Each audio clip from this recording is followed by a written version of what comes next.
नेताजी सुभाष चंद्र बोस केंद्रीय जेल में बंदियों को पैरोल दिए जाने की एक सुव्यवस्थित प्रक्रिया है।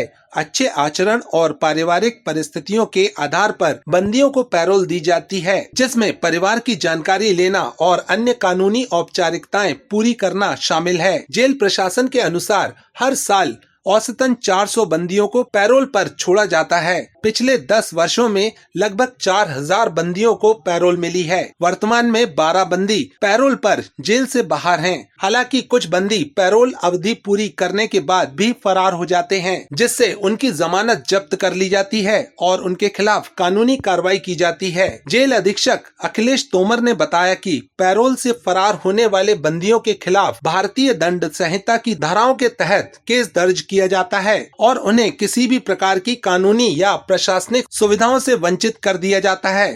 जेल प्रशासन पुलिस समन्वय बनाकर ऐसे बंदियों की जानकारी जुटाता है और उनकी गिरफ्तारी सुनिश्चित करता है। पैरोल पे बंदी समय समय पे यहाँ छोड़े जाते हैं, जो एक प्रक्रिया एक नियम है उसके तहत, और ये अच्छे चाल चलन के ही मान करके अपन बंदी को छोड़ते हैं। उनकी पारिवारिक जमानतदार ली जाती है, जमानत ली जाती है, परिवार की जानकारी ली जाती है और उसके बाद में तो बिगर अगर 10-12 साल का अपन आंकड़ा लेंगे तो अभी वर्तमान में 10 से 12 ही बंदी ऐसे हैं जो कि बाहर हैं। अभी करीब करीब ये 14 पहले थे, उसमें 2-3 बंदी आ भी गए हैं, पकड़ कर के भी आ गए हैं। तो ये समझ लीजिए हम पर ईयर लगभग 400 बंदियों को पैरोल पर छोड़ते हैं। तो स्वाभाविक है अगर 400 को बंदी को छोड़ेंगे तो 10 साल में हमने 4000 बंदियों को छोड़ा होगा, तो 8, 10, 12 बंदी तो ऐसे होते ही हैं जो कि पैरोल में ह्यूमन नेचर है, किस परिस्थिति में रुक जाते हैं, कोई क्या सोच लेता है। मगर ये सारे बंदी आजीवन कारावास के बंदी हैं। स्वाभाविक है उन्हीं पैरोल को ज़्यादा आवश्यकता रहती है। बाकी बंदियों का तो टर्म कन्विक्शन रहता है तो वो छूट जाते हैं, मगर जो आजीवन कारावास के बंदी रहती हैं एक लंबी प्रक्रिया है उन्हें छूटने के कारण।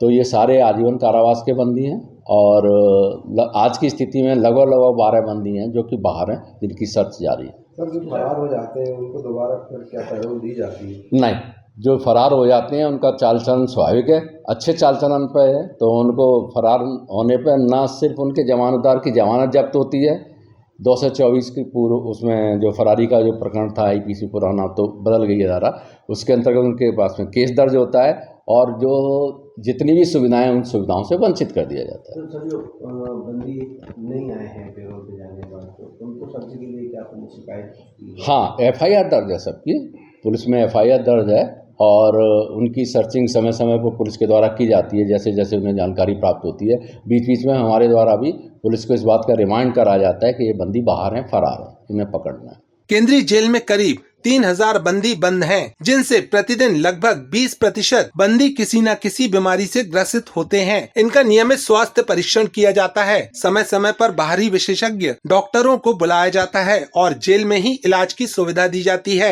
यहाँ पे लगभग 3000 बंदी हैं और स्वाभाविक है प्रतिदिन लगभग 20 से 25 बंदियों की न्यू एडमिशन भी होती है। इसमें विभिन्न बीमारियों के बंदी रहते ही है, इनका चेकअप होता है, तो उसमें प्लस कुछ बंदी रहते भी है, अन्य जेलों से भी इलाज के लिए आते हैं। तो हम समय समय पर जब बंदी चेकअप या इलाज के लिए तो भेजते ही हैं, मगर अच्छा होता है कि सारे डॉक्टर एक जगह आकर के और अगर इलाज करते हैं तो बहुत हमें फ़ायदेमंद होता है। एक एनजीओ है तिवारी फाउंडेशन के माध्यम से उनके द्वारा पहल की गई है, तो उसी संदर्भ में लगभग 6-7 अलग अलग कैटेगरी के जो मेडिसन है या कार्डियोलॉजिस्ट हैं, स्किन से हैं, ये सारे डॉक्टरों को आज शिविर लगाया गया है। लगभग इसमें 300 से 400 बंदियों को हम चेकअप कराएंगे।